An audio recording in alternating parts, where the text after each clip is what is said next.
The hospital room smelled of antiseptic, my body numb from the anesthesia after emergency surgery. I woke to my phone buzzing with notifications, neighbors texting. Frantic, about a bulldozer tearing down my backyard garden. My garden, the one I'd spent years cultivating. My sanctuary after losing my husband. Confusion turned to dread as I read the words. Karen, the HOA president, claimed my property was hers. My deed, she said, was invalid.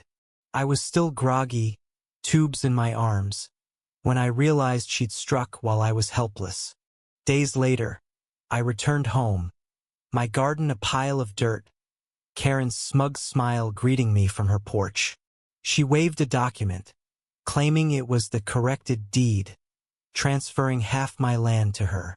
My neighbors whispered, too scared of her influence to act.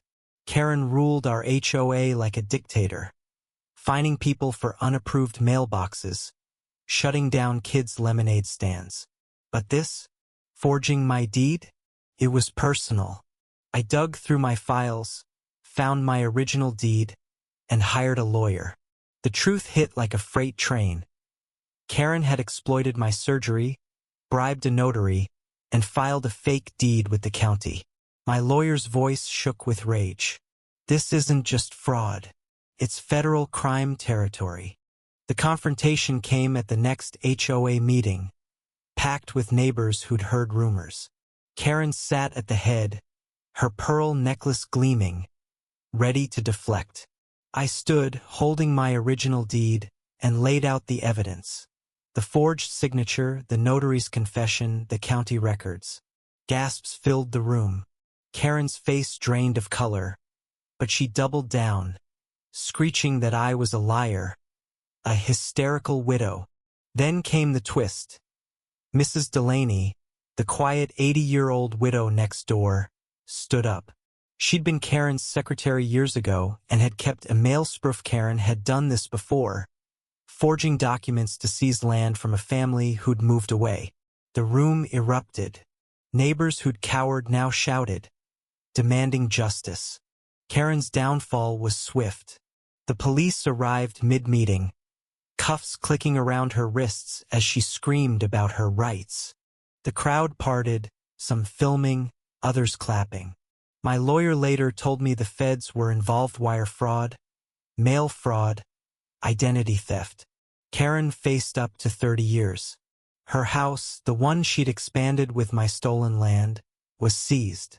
Her husband left her, her kids stopped visiting.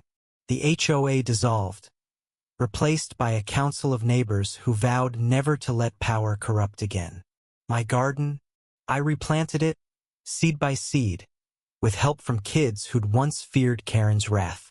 Standing in my blooming garden months later, I felt lighter, not because Karen was gone, but because we'd fought back, together. Justice wasn't just her prison sentence. It was the community we rebuilt. Mrs. Delaney, now my closest friend, brought me tea every Sunday, her shaky hands pouring as she told stories of resilience. Life wasn't perfect, scars lingered. Trust took time, but we turned pain into purpose.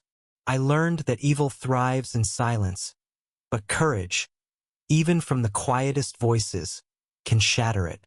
What do you think? Was Karen's punishment fair, or should she have faced more? Share your thoughts.